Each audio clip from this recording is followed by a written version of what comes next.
Hello bachon, let's read the question. The question says which of the following graphs are correct for a first order reaction? Option A is showing a graph between T half and R0 and it is a straight line parallel to x-axis. Option B is showing a curve between a T half and R0 and it is a straight line curve with a negative slope. And on option C, a graph between molar concentration and time is given in which molar concentration is decreasing with time. And in option D, log R0 by R is given versus time and it is a straight line curve with the positive slope. Slope is equals to k by 2.303. अब इस question को solve करने से पहले we will check the key concept of this question.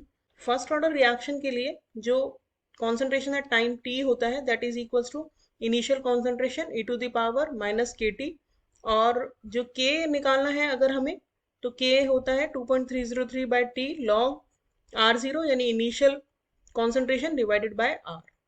अब अगर हम इस क्वेश्चन का कंप्लीट सॉल्यूशन देखें तो वन बाय वन हम सारे प्लॉट्स देखते हैं तो r is equals to R0 e to the power minus kt. तो यहाँ से हम देख सकते हैं कि जो R है वो विद जो मोलर कॉन्सेंट्रेशन है that is decreasing with time और वो भी पैराबोला की फॉर्म में आएगी, हाफ पैराबोला की फॉर्म में, क्योंकि e to the power minus kt के प्रोपोर्शनल है. तो मोलर कॉन्सेंट्रेशन अगर हम y एक्सिस पे ले रहे हैं और टाइम x एक्सिस पे तो इस तरह का प्लॉट आएगा. ये होगा पहला प्लॉट. दूसरा अगर हम प्लॉट करते हैं k हमारा दिया है 2.303 by t log r0 by r. तो इसे हम इस तरह से भी लिख सकते हैं log r0 by r is equals to kt by 2.303. तो इसको अगर हम straight line curve y is equals equation y is equals to mx plus c से कंपेयर करें तो दिस इज अवर y, यानी कि इसे हमें y एक्सिस पे लेना है. तो y एक्सिस पे हम लेंगे log r0 बाय r और x जो हो जाएगा हमारा वो टाइम है t. तो x एक्सिस पे हम लेंगे टाइम t.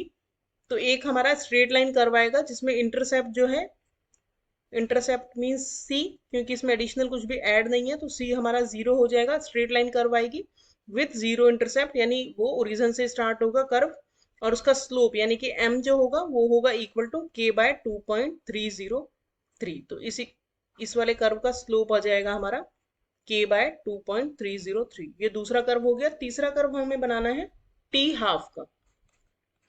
तो t हाफ यानी हाफ लाइफ वो टाइम होता है जिसमें इनिशियल जिसमें टाइम t पे जो कॉन्सेंट्रेशन होती है that is equal to half of the initial concentration. तो k is equals to 2.303 by t half log r0 by r होता है, r की वैल्यू हम यहाँ पे पुट करेंगे r0 बाय 2. तो यहाँ से we can say t half is equals to 2.303 by k log 2. log 2 की वैल्यू होती है 0.303.